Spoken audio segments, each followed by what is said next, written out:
What is up, everybody? Welcome back to another amazing episode of Culture FC, the weekly soccer show where we discuss all of the beautiful things surrounding the beautiful game, but none of the stuff happening on the pitch.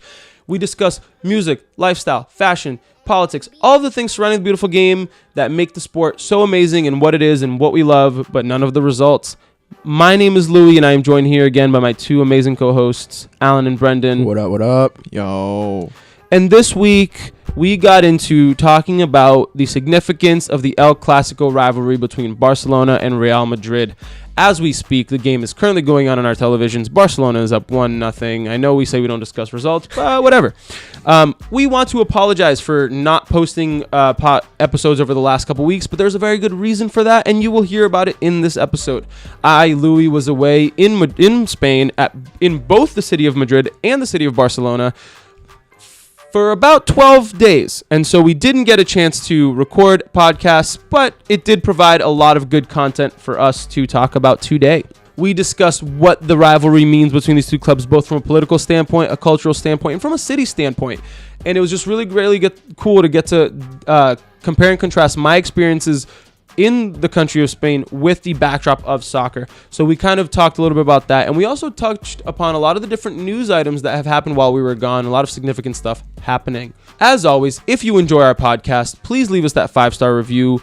It means so much to us when we get good reviews. It puts us out there. It gets more people involved and interested. And it just means the world to us. It lets us know that we're doing well and that we are on the right path. And so we would really appreciate it if you could leave us that 5-star review. If you can't get enough of us, you can follow us at culturef.c on Instagram. We post a lot of behind-the-scenes stuff, a lot of interesting soccer content. And we actually look for listeners' opinions on our Instagram, which we sometimes and usually share on the podcast.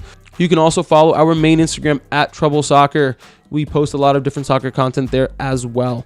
On top of it, we also are very active on YouTube. We have a lot of different shows, and we even post a video version of this podcast on our YouTube, which is also at Trouble Soccer. So you can find us on YouTube as well.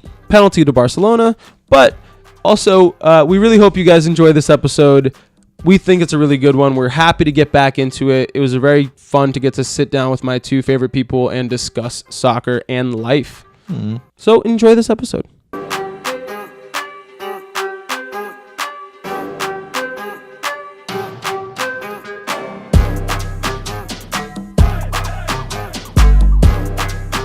All right, guys, we are back. A couple weeks gone, but it's for good reason. We had some people away on vacation, relaxing, but that'll kind of be the canvas of today's episode. Before we get into that, let's get into the three noteworthy news topics that we have talked about. The first one that I'm going to bring up, kind of some somber news, some pretty dark, unfortunate stuff that's happened over the weekend. Leicester City's owner, Vikai, and sorry if I mispronounced his last name, it's very, very long, Srinadadhabraba. That's probably the best you're going to get out of me on that one. But after the game, Leicester yesterday with West Ham 1-1, there was a horrendous helicopter crash. His helicopter, it ended up being that he was on the helicopter. They don't know who else was on it with him. Crashed just outside of the stadium, in some pretty horrific scenes. And yeah, I mean, lost, 4 to 5 people in the crash, and there's been a big rally there in Leicester, and there were scenes of Schmeichel coming out, running out of the stadium, going to go see what was going on. There's kind of just been this huge kind of, I don't know, sad underlying feeling in Leicester now after this, and a bunch of clubs shooting out messages of support. People all over the world, obviously, when a tragedy like this happens in the world of football, everyone's kind of rallies behind the team and shows their support. But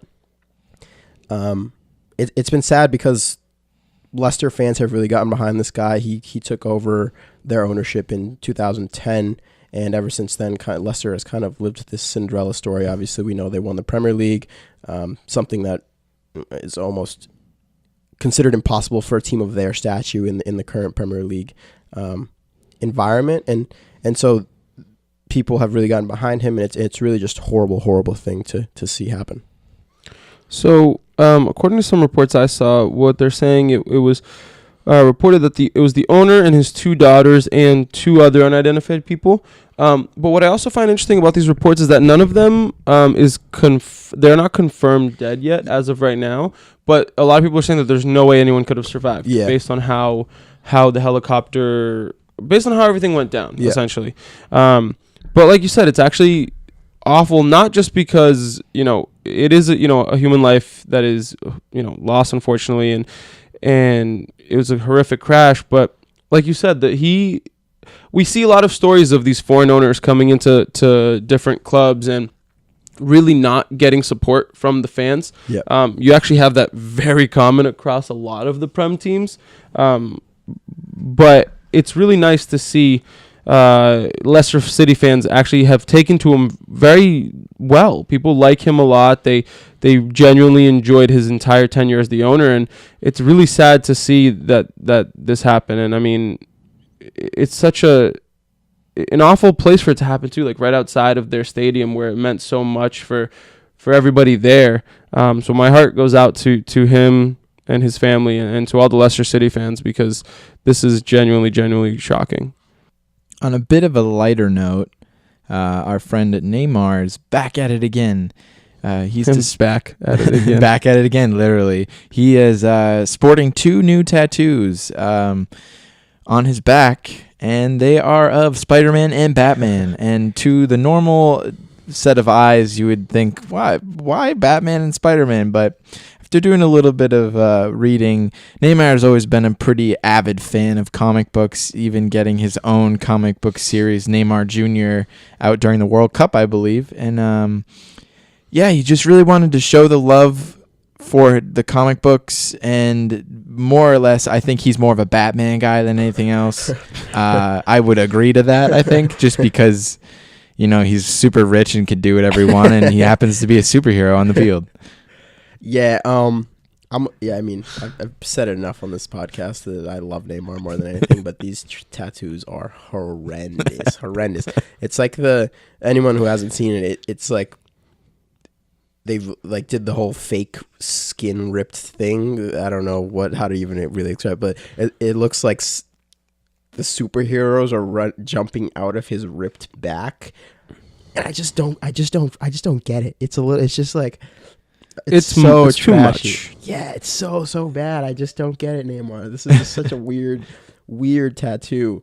And it's like it's funny when you get to a point where you're so popular that anything you do just becomes major headline news across the world. But then when you do something like this where it's so out there and it's so gaudy and it's so like, here it is, I had this whole canvas on my back and I could do a lot of different things. He could have done what like Memphis Depay did, which is like a big lion's face on his back or things like that. But no, he just gets Batman and Spider-Man jumping through ripped flesh on his back.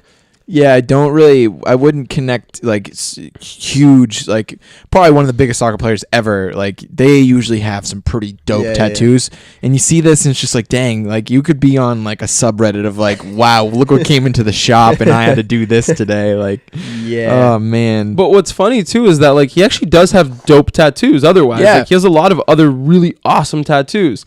And then this one just seems so out of place. But hey, man, I don't think he's ever been someone to play by the rules, I guess. He's always been kind of out there. So does it shock me? No. Is it weird? Sure. He also has some other weird. I mean, he has a tattoo of his sister on his arm, right? Like, I think that's kind of weird. Like, I get the mom and dad thing, but the sister thing is weird too. So, you know how we love talking about football and conspiracies? Yeah. This one's a fun one. A lot of people think, and I think we've touched upon this a little bit as well. It's just another. Not on the podcast. Not on the podcast? Like a private convo thing that we've talked about. All right, so podcast, buckle up because this one is interesting. There is a really fun theory out there, and I guess fun depending on how you look at it. Fun theory that you're into incest. There's a theory out there that Neymar and his sister are very, very, very, very, very close, and by what I mean by that is that they probably bone, because every single year on her birthday he will not play. He will have some phantom injury. It's been 5 years running now that every single year. I think last year he got a red card too. He was out for like a weekend. Yep. Like so you could actually look this up. Is that every year he's either injured or he does something to get himself to not play on her birthday, and will always find a way to be with her. Now, me and a couple of other buddies have looked at her Instagram, and she is, very attractive, but sort of looks like him, which is like, I think she's objectively good looking, but also looks way too much like Neymar. But it's a very, very interesting theory that this also further solidifies that theory a little bit, because he has a big tattoo of her. It's not like her name on his wrist or something like that. It's like her face on his body. So make of that what you will. And it's not only that, though. There have been a lot of pictures that have come out that are kind of dubious as to like what's going on here. Like she's draped all over him. More than just like sibling love, almost. It's like just a little weird. And I don't know if it's just because the perception changes once you kind of have this in your mind, but yeah, just creepy, weird stuff going on. So what you're saying is that it's like confirmation bias? Yeah, Sometimes, it's not necessarily like, maybe it is sibling love, but after you think that they're banging, it's a little different. You know because there are always people out there who have like super close relationships with their siblings, but then there's like that kind of relationship. Yeah. So I don't know if it's just confirmation bias or if it's just genuinely weird, but hey, he's got Life is a Joke on his... I kind of have been on the train of it being a little too weird for me. Like, yeah. I don't know if I appreciate their love for each other. Yeah, I think it's gotten to a point where it's a little too weird. I'd hop on board that train and take that. Which train? The weird train. Oh, okay. I thought you meant like no, his sister. The incest train, bro. Duh. Well, I mean, like, you only have brothers, so that'd be weird. Well, I got a sister, too. Oh, that's true. Yeah, no, I love my sister, but I never put her on my arm. Sorry, sis. Love you, Dan, but I can't. Yeah, so... All right, Neymar, if you're listening to this, We love you. Yeah, it's just been weird, man. Just tame it down a little bit. You know what? Like, and I think that begs the question of like, should we give a crap about what footballers do off the field? If they're banging their sisters, yeah, yeah, absolutely. I'm gonna leave it at that. I got nothing else. But all right, guys, moving on to our last bit of news for this week. It's a little bit older, and like we said, we've been gone. So, excuse me, we've been gone. So. This was big, major news, and we've talked about this extensively on this podcast before, but the Columbus Crew are saved, friends. We got news a couple weeks ago that the owner of the Cleveland Browns is in agreement to purchase the Columbus Crew to keep the Crew in Ohio, while Anthony Precourt, the previous owner of the Columbus Crew, will get his wish to have a team in Austin, Texas. And this is very, very significant for many, many reasons, because we've talked about how amazing the Crew are and how they should stay in Columbus and how they are so important to the MLS. But it is also more important because we were talking about this on episode 41, and I personally gave this as an option on episode 41 of this podcast that someone should buy the Columbus Crew and keep them in Ohio and give Anthony Precourt a team in Austin. So, you know what? I think it's about time we give ourselves a round of applause and a clap on the back because we were right. Louie was right. Louie knew everything. Shout out whatever intern is listening to this podcast and gave their boss this idea, because you probably just got a nice bonus in salary off of Louie's genius idea. Yeah, we do this for you. And just chalk this up for another win for the Culture FC Idea Board to fix American soccer one step at a time, because I think that our track record is speaking for itself, guys. Yeah. The longer you listen to this podcast, the more you might see things get fixed because of our ideas. Yeah.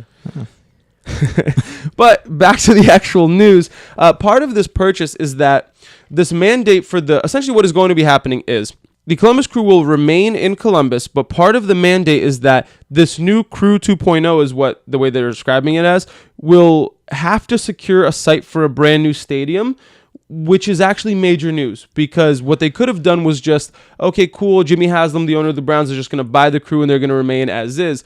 But the fact is that it wasn't that simple. Because a lot of people, when they were talking about online about how worried they were of someone else buying the Crew and keeping him in Columbus, is that things would remain the same, that it wouldn't change and it would kind of be the same way it is now, which isn't good.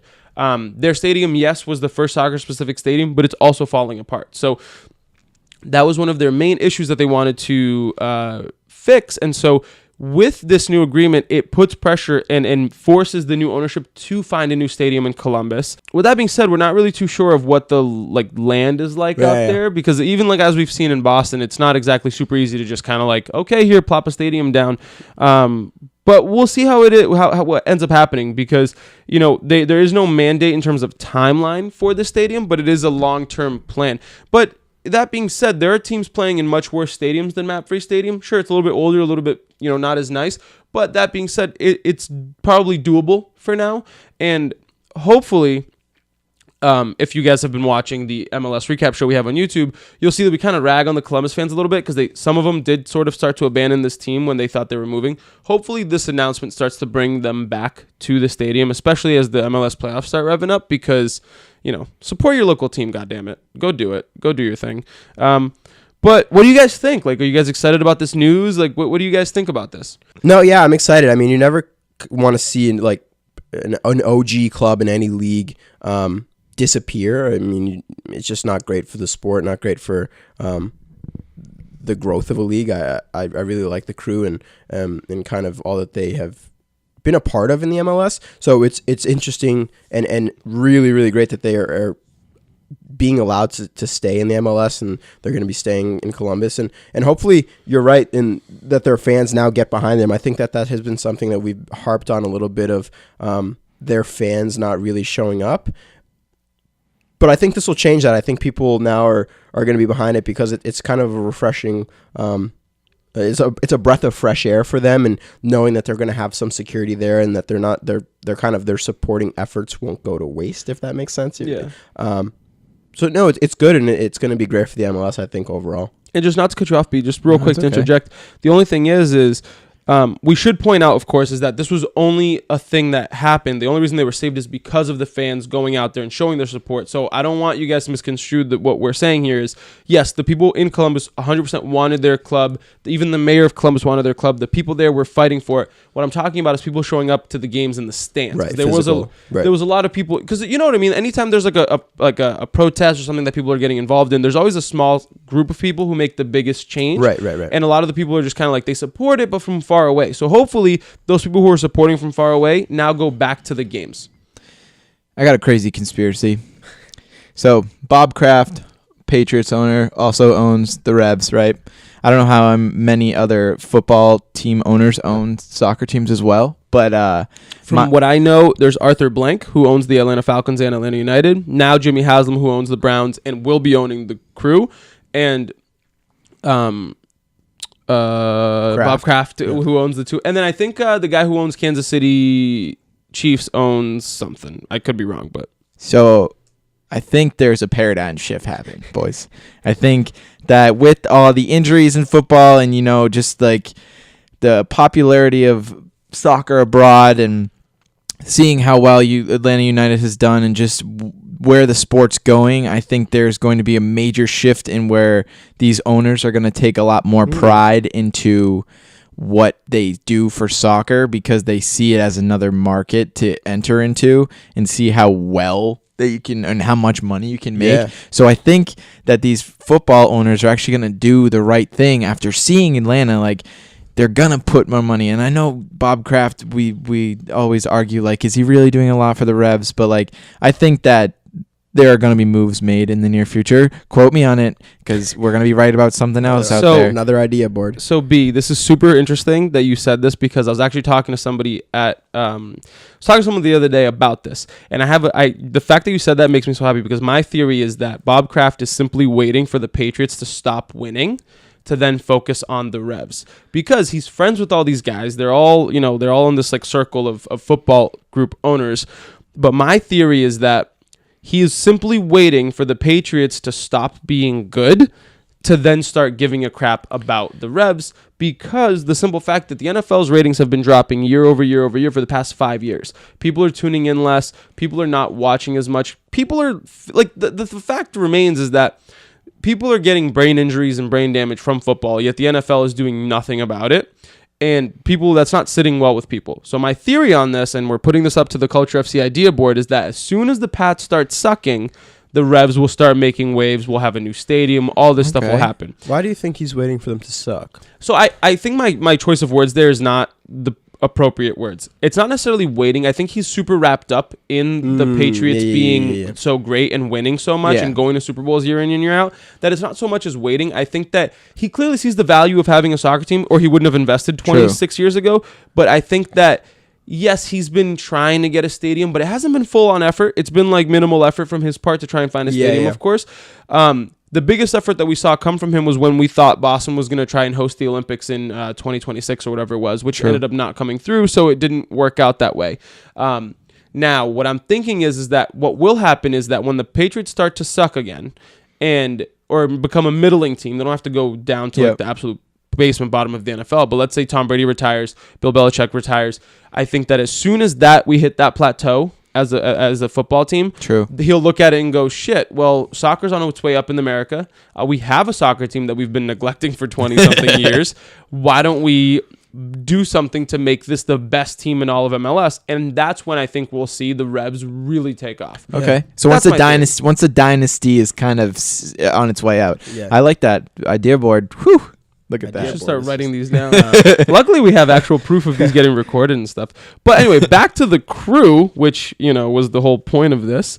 What is very exciting for me as well is to think that what I had mentioned, and I don't even know if it was the podcast or one of the shows, is that with FC Cincinnati joining the MLS next year, it'll be really cool to have 2 Ohio teams, which we've spoken about how important rivalries are. And I'm not saying, hey, force a rivalry with these 2 guys. Definitely not, because that's just, we talked extensively about how much we dislike the fact that the MLS kind of forces rivalries. But I think it's good to have in one geographical location 2 teams with good support. Yeah, we've seen FC Cincinnati be breaking records in the USL for attendance, and I'm pretty sure they're breaking them now in the USL playoffs. So, next year, once they enter the MLS, it'll be really great to see 2 teams in Ohio, and that'll be awesome. You know what I mean? Versus just having the one in FC Cincinnati. So very pumped for FC Cincinnati to come in, and very, very pumped to have the Columbus Crew continue to be in the league. No, yeah, overall good news. It's exciting to see where they're going to go from here, and hopefully they get the support that they deserve back in the stadiums. But alrighty, guys, moving along to our main news topic of this week. Today is Sunday, October 28th, and El Clásico starts in about 15 minutes. And why is this interesting? Because today we want to talk a little bit about why this rivalry is so important and what it means to both clubs. As a little background, we have been gone for a couple of weeks, and that reason being that Louie was actually out in Spain. He was in both of those cities, Madrid and Barcelona. So we wanted to take this opportunity for him and for all of our listeners to kind of get into that. Louie got to experience the kind of diverse cultures of both cities, and not only that, see the different dynamics that go into the Barcelona-Real Madrid rivalry on the pitch and both outside of it. I mean, there are so many different political issues that both teams represent and stand for, that it's different if we were just talking about it without ever having experienced it. Whereas Louie has actually gotten to go to the cities, see what is so different between Barcelona and Madrid as cities and the cultures that they stand for. So we kind of wanted to take this opportunity. It just fell in line perfectly with the Clásico. Unfortunately, Louie couldn't have been there for that. Bad timing on his part. I know. But yeah, so we wanted to use that as kind of the canvas for the episode today. And as Louie is describing his experience there, we get into the different topics that make the El Clásico such probably the most famous rivalry in the world. So I will say, if we had seen the schedule prior to scheduling our whole trip, we could have pushed this whole trip a week forward, and I could have potentially been at the game. But as you'll find out later, I have such bad luck that maybe it would have even mattered. So yeah, I'm excited to hear about this because I have not heard a word about your trip. So genuine reactions all around. So before I dive into my trip, to give you guys a little bit of background behind why this rivalry is so important, is that when you think about a derby, a Clásico, or a rivalry in soccer, usually both clubs stem from the same city. I'm thinking Inter Milan versus AC Milan, like the Merseyside derby in England, the Boca Juniors, River Plate, which is, people describe as one of the craziest ones. Any of the ones in Brazil, basically. Yeah. Those are the ones that are like, they usually shine the brightest. Those are the biggest derbies. So why is it that two cities separated by a little over 600 kilometers is considered a rivalry, a derby? Well, the reason for that, it kind of boils down to a little bit of geopolitical tension, right? So basically, to understand this rivalry, you have to understand that for the longest time, Real Madrid represented like Spanish nationalism and what it meant to be Spanish, and like these central themes and ideals of what it meant to be truly Spanish. And it was very, very much nationalistic, and it was a pride of the country for Real Madrid, or at least it was portrayed as such. Whereas FC Barcelona is seen as it's Catalan nationalism. It's the region's nationalistic pride. And you're thinking nationalism refers to a nation, and isn't Barcelona part of Spain? And what is this that you're talking about? Well, to explain that a little bit to you guys, Barcelona is the capital of an autonomous region of Spain called Catalonia. And essentially, currently it's a state of it'd be like the equivalent of a state of the United States. It'd be like if Catalonia was Texas and Barcelona was whatever the capital of Texas is, because I don't know. But in reality, for the longest time, Catalonia has been wanting to secede from Spain and become its own nation. And and the reason why is because they have their own culture almost. In Catalonia, their main language isn't Spanish, despite the fact that they are in Spain. And I know that sounds a little weird. Yes, the people there do speak Spanish, but the language of Catalonia is Catalan, which is actually closer to, people say it's actually closer to like a mix of like French and Italian and Portuguese than it is to Spanish. Wow. What's interesting about this is that I'm fluent in Spanish. In Madrid, I spoke to everybody in Spanish. I understood everything that was going on. I get to Barcelona and I'm watching television. I turn on Barca TV and I'm stunned that I don't understand a word this guy is saying. The guy's speaking super fast and he goes, blah, blah, blah, blah, blah, blah, Neymar, blah, blah, blah, blah, blah, blah, Luis Suarez, blah, blah, blah, and I'm sitting there going, what is this guy saying? For whatever reason, I thought that Catalan was probably just like a riff on Spanish. Like, it's probably similar. They roll their R's a little different. Dude, I was absolutely lost. Wow. And so, that being said, they have their own culture, their own language, their own customs, and basically they want to be their own country. And what's very interesting about this is that they actually passed a referendum last October to make Catalonia its own nation. So for all intents and purposes, things were voted on. They were ready to secede from Spain and become its own country. But the government in Madrid actually sent in police troops to close down polls in Catalonia, all across Catalonia, and there was police violence, there were people getting hurt, and a lot of things went down. And what ended up happening was even the King of Spain came out and said that this was illegal. The government of Spain, their stance on this is that it was 100% illegal for this to happen. And so as of right now, Catalonia is still part of Spain, but no one can really tell you why, what's going on. And if you Google, is Catalonia independent or not, you will not get a clear answer. Essentially, right now, it is still acting as a state of Spain, but it is, they've declared their own independence. So, unfortunately, that's about as much as I know on that side. And I'm sorry for butchering it a little bit. I'm trying to make this tangible for our listeners. In the 1900s, from 1930 until about 1970 when he died, Francisco Franco was the military dictator of Spain. Spain was under military dictatorship for the majority of that period, from the 1930s until the 1970s. And there was a Spanish Civil War, which was a very prominent event that happened during the 20th century there. And essentially, what was happening during that time, especially in soccer, was back in the Franco era, Real Madrid were Franco's team. He viewed it as his crown jewel. He used it to spur on nationalism throughout all of Spain, and it became the symbol of a unified Spain, of what it meant to be Spanish, despite the fact that there were so many different cultures in Spain. There's so many different people in Spain that, like, it's kind of strange to try and unify all of them. But for him, Real Madrid became a symbol of Spanish nationalism. And so they represented everything that it meant to be Spanish. It was these ideals. And in that time, Franco told all of the Spanish clubs throughout the country that they could not sign anybody who was not a Spanish citizen. They had to be Spanish. They had to be Spanish. Except he turned around and told Real Madrid they could sign whoever they wanted, that he would get them Spanish passports, regardless of who it was. Which is why, for the longest time, Real Madrid were the most successful club in all of Europe, because he basically backed them as he was the head of state, and he backed this club. On the flip side, Barcelona were viewed as these like freedom fighters, these democrats. They were like viewed as like the resistance, or at least they crafted themselves out to be. And in the 1930s, when this was happening, what was really interesting is that Barcelona had a president who was actually kidnapped and assassinated without trial or executed without trial by Franco's regime just for the way he spoke against the Spanish military dictatorship.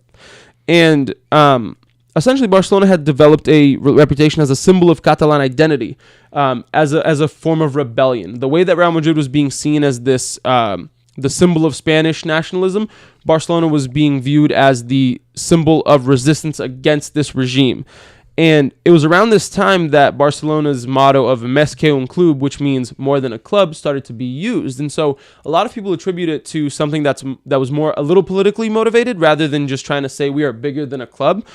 It was seen as a defiant outcry against the Spanish nationalists. What was also interesting is that during this time, the Spanish government had a list of organizations that they wanted to purge from Spain because they felt that they clashed with Spanish ideals. And FC Barcelona were on that list and probably very top of that list. And so that's a very quick overview of the political tensions between both sides.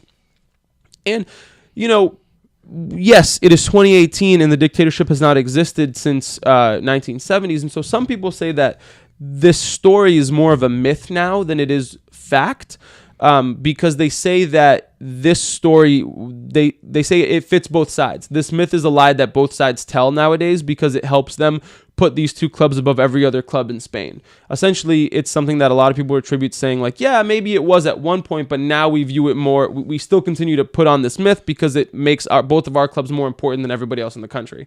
Which, if you think about it, how really many clubs do you think about in Spain aside from Real Madrid and Barcelona? Right. None. Very few. I think of Zaragoza. Well, me too. I never think of them. That's a total lie. I think about them because I was there, but that's okay. That's all right. Side note: when I was there, if I had looked, I could have gone to a Real Zaragoza game. They had a Copa del Rey game like the night that I was there, and we weren't doing anything. We were just sitting in the hotel, and I was like, "Fuck!" So I watched it on TV. But so I watched it on TV. they're now in the second. They are now in the second division, and well, whatever. But I'm also not entirely convinced that this is just a myth based on what I said about how Catalonia wants to secede from Spain. True. Based on all the tensions recently and the fact that they do want to split themselves off, I don't view it as a myth anymore because for the people in the stands, it probably is important. And it probably does mean these things sure, maybe it was their grandparents who had to deal with this or whatever it was, but it still is significant. It's historically significant. And today Real Madrid is just a big, successful club, and they're not really backed by the government at all. And Barcelona are very, very successful as well. So, yeah, maybe that they are perpetrating that myth, but there still is some of that sentiment deep-rooted into it. Well, yeah, I mean, even listening to your story when you visited there, you had mentioned something that was quite fascinating about the flags, right? Seeing all the flags on the street and how different it was between the two regions. So, from my experience, I landed in Madrid, right? And driving from the airport to the hotel, I was paying attention to all the buildings and like taking a look at everything. And every like terrace or little balcony on these buildings had the Spanish flag draped over them, or a majority of them had the Spanish flag draped over the balcony. And like they were very Spanish. They loved them like being Spanish and everything like that. Even from my interactions with the people, like bartenders, servers, the people that we interacted with on a day-to-day basis, doing touristy stuff. What I found in Madrid to be very fascinating is that they are very, very much about themselves. They're very much about being Spanish and being who they are. So much so that you can almost misconstrue it as being rude and arrogant. Okay. To give you an idea, the people in Madrid, not many of them speak that much English, and not that they have to. They are their own country, and it's fine. But they also kind of look down on you for not speaking Spanish. And the reason I say this is that my girlfriend is currently teaching English in Madrid, and so she says that the people she works with, when she says something incorrectly, sometimes just laugh in her face. But that's just part of their culture, she says. And they don't mean it necessarily to degrade her, but they just like... They laugh it off, but then they're over it a second later. It's just almost like you're not Spanish and you don't, well, ha ha ha ha. But they're like kind of over it right after. So I found that to be very interesting, and I experienced it with servers, right? So one day I was super, super tired I was jet lagged, and like I think I said something a little incorrect in Spanish, and the guy was like, huh? and like basically was just like pretending like he couldn't understand me until I got it right. Yeah. Wow. So it was like this thing where they're very proud of themselves, very proud of their language, very proud of their ideals, right? But then in contrast, in Barcelona, going from the airport to the hotel, driving through the city streets, I saw so many Catalan flags hanging over the balconies, and not a single one. I did not see a single Spanish flag anywhere. And so you'd think, like, I always thought that people perpetuated this, and I was like, it's not that severe, it's not that crazy. But then you get there and like you don't see a Spanish flag anywhere. The main things are all written in Catalan with Spanish written right below them. Yep. So it's like, wow, how could you only be 600 kilometers away in the same country, but it be completely different? And all of a sudden it's like, whoa, like it really is very different culturally. And then from speaking to people in Barcelona, everybody spoke English. Every single server we had, everybody there spoke English, and they spoke Catalan, and they spoke Spanish. That's three languages. You know what I mean? And so I don't know why that stood out so much to me, but it showed a little bit more of that, like they're more liberal about how they feel, and they're more left-leaning almost just based on their culture, right? They're more accepting of other things versus Madrid is very much like, we're Spanish, this is what we do, blah, blah, blah, blah. And so I found that to be absolutely fascinating. Well, this brings up a super interesting topic, and it's kind of what makes the sport of soccer so different from sports in the world, is that even if you don't understand why your club stands for something, if it's a part of the history, it plays a role, right? Sometimes you'll hear about rivalries, or you can be from a city and be a part of a rivalry without knowing what the underlying rivalry with another club is, right? But you have that sentiment, you have that feeling, and you know that this is what your club stands for.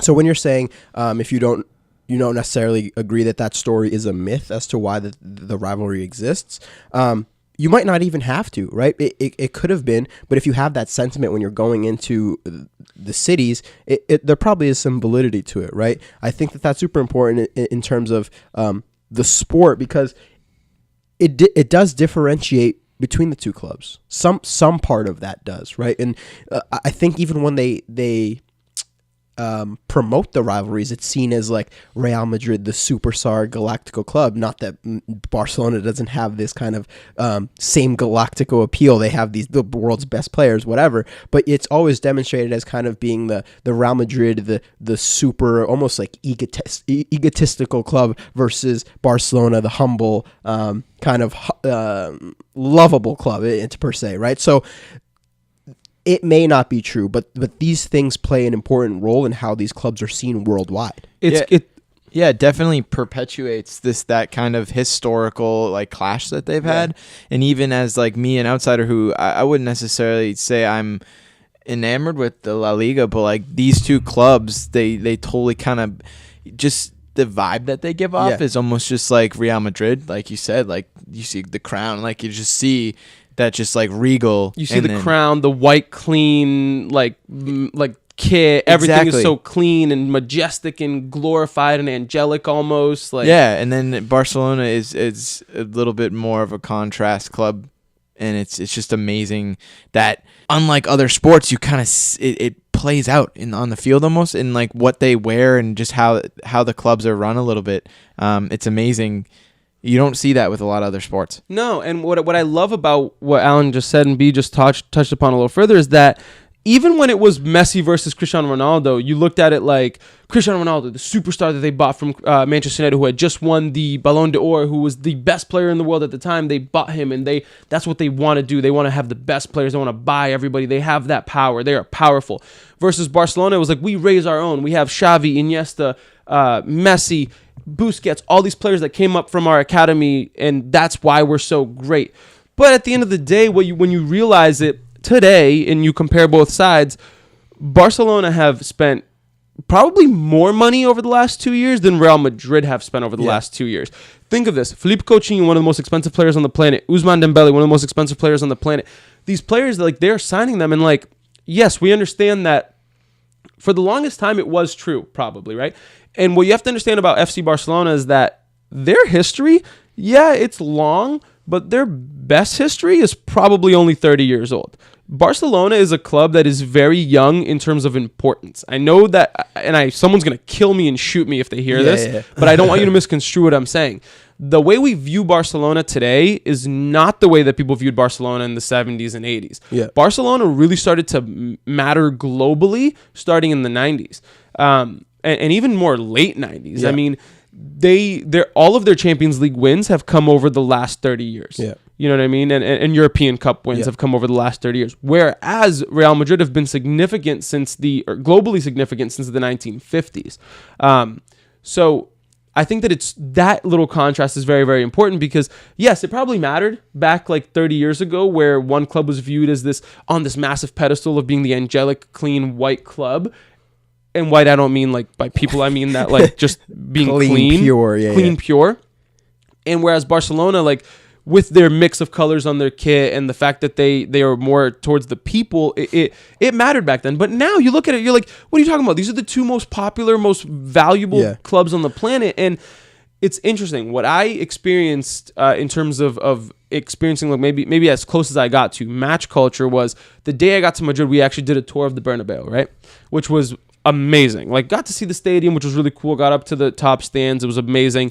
But then we did a tour of the trophy room, and I kid you not, it was a very, very long walk of just looking at a ton of trophies. And if you guys followed the Treble Instagram account, which is @Treble Soccer, you could have seen some of that. I put some of the videos on the Instagram. But going through the hallway of looking at the 5 most recent Champions League trophies, I actually got goosebumps because it was so amazing.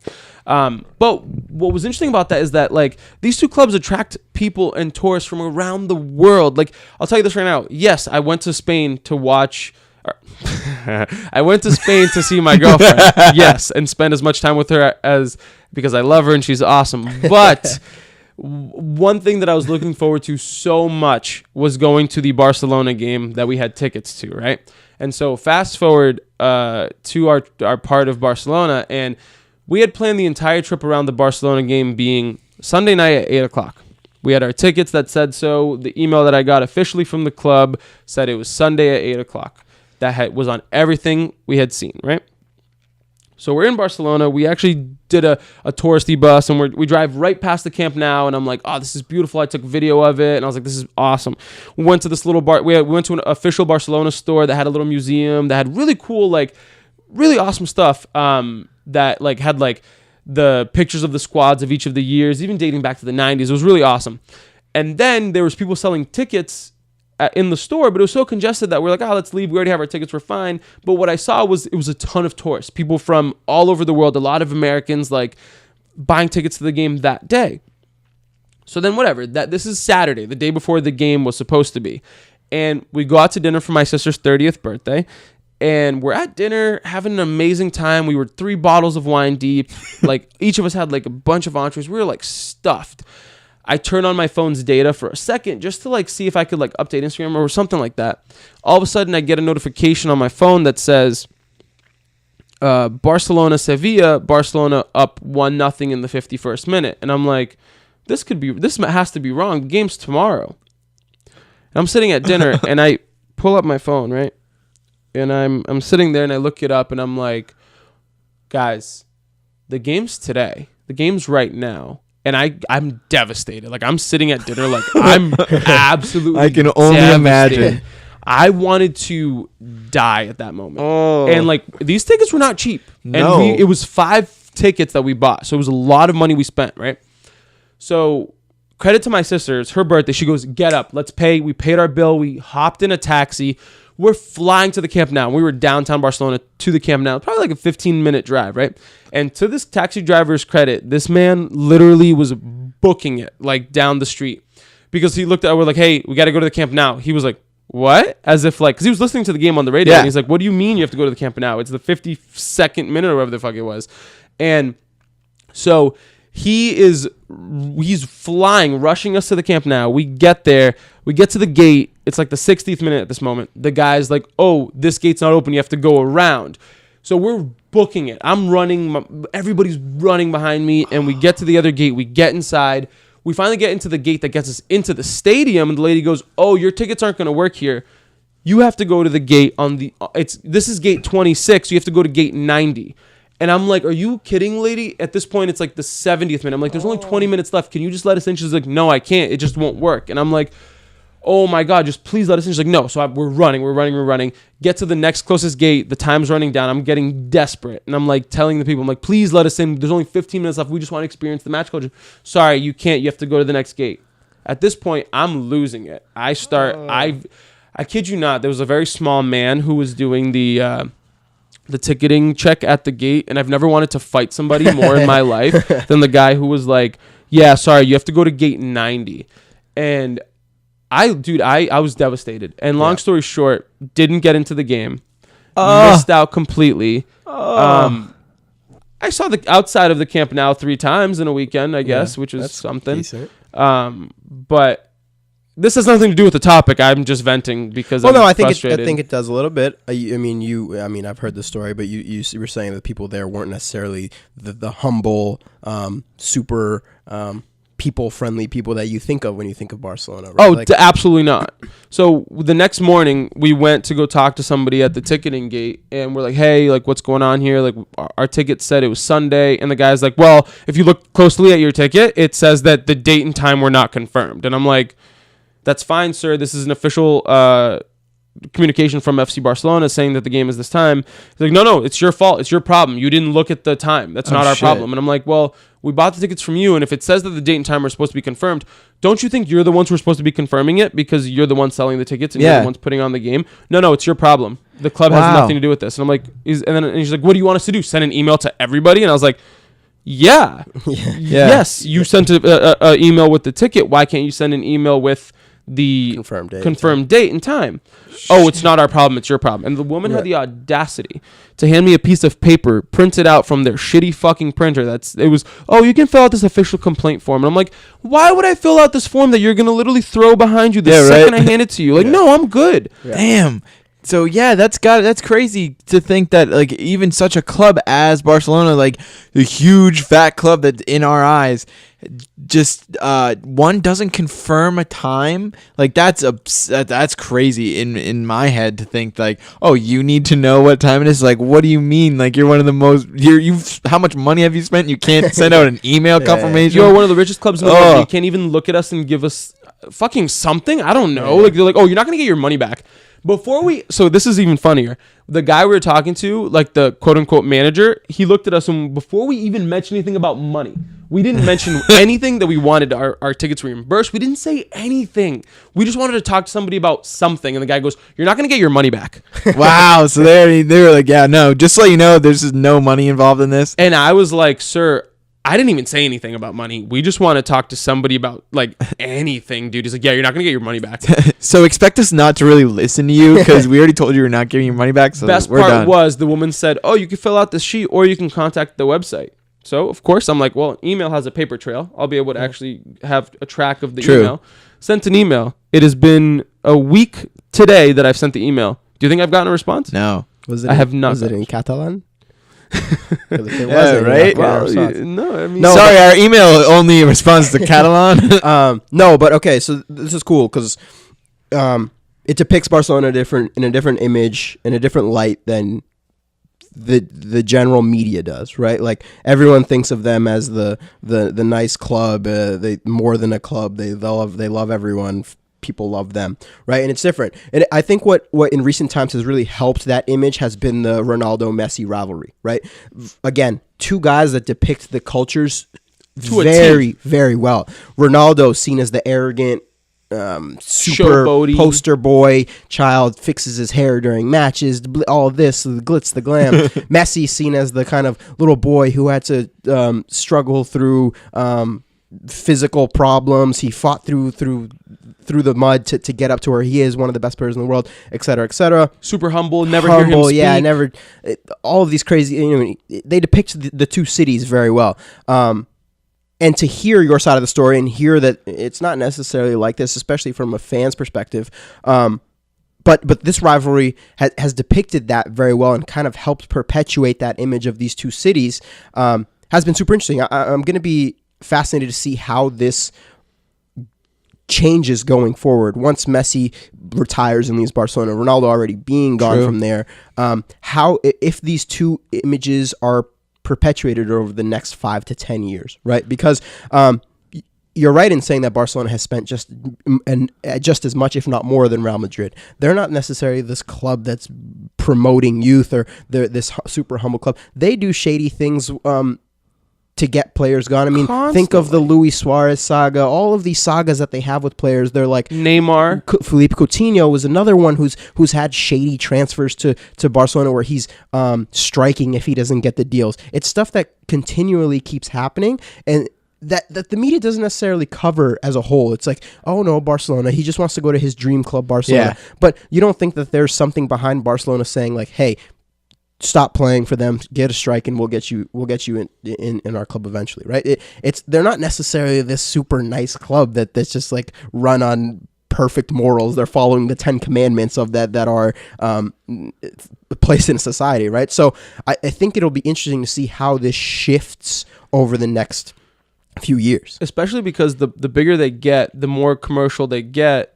That's where it's going, right? And I can understand it, and we've talked a little bit about the commercialization, a little bit of the sport, but it's actually astounding how people look at Barcelona in this like humble light. And I'm not saying they aren't, because they do certain things of that nature, but at the same time, they're not 100% clean. Their hands aren't 100% clean. You know what I mean?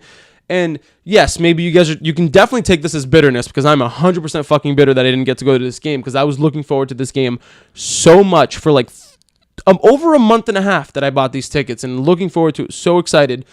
And yeah, I am bitter that I missed the damn game. But at the same time, I think it does show that they aren't that clean. They are just as commercialized. They are just as much like money driven as every other club. And so, but the way these things get reported in the media is astounding. Yeah. I mean, the Neymar transfer has so many different shady allegations to it that it's right. Another one crazy. That I forgot to mention. Yeah, it's just like when he went from Brazil to Barcelona, he had to go to court for all of the different tax things. The president of Barcelona had to resign over it. Yeah. There's so many things that have happened about with Barcelona, yet they are genuinely usually viewed as like clean and humble and amazing, but they're like not. Yeah.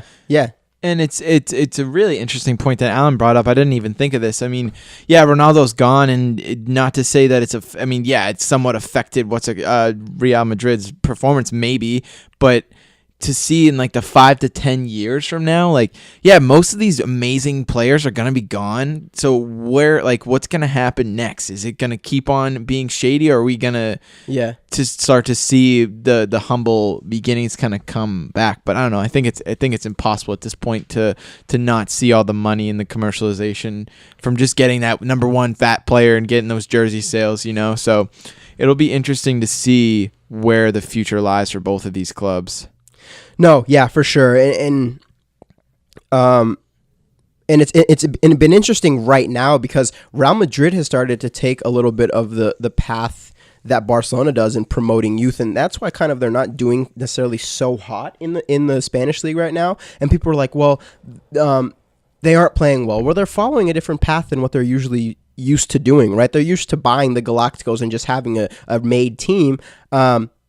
But again, it's a storyline that doesn't really get reported. A Real Madrid squad that's promoting youth, promoting these new guys. Right now, it's just seen like, Real Madrid collapse. And I'm not in favor of Barcelona or Real Madrid in any favor. Like I don't really care necessarily between both of them.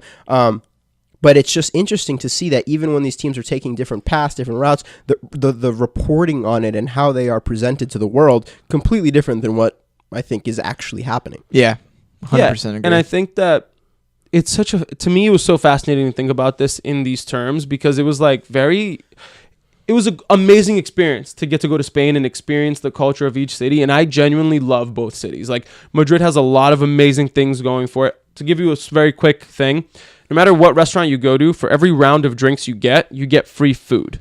Shout out. And really? And not like little appetizers, like full-blown free tapas. Pretty much everywhere you go. Yo, that's sick. Which is sick, because tapas in the U.S. is like $18 for fucking. Question though, is it expensive to drink in Madrid? Yeah. No, really. Beers for like €2. €1.50, depending on where you go. Sure, if you go to a touristy place or a more high-end place, but you can have just as good of an experience at a lower local place than you can at a more expensive place. What I found in Barcelona is that Barcelona is a lot more touristy. It's on the Mediterranean. There's a bunch of beautiful architecture, so everything there's much more expensive than Madrid, and they don't give you free food. Which is like, okay, cool. You're not giving me free food. I'm not going to hold it against you. But if you go to Madrid, you get free food, which is pretty great. And for the silly people they may not listen or don't know, what is tapas?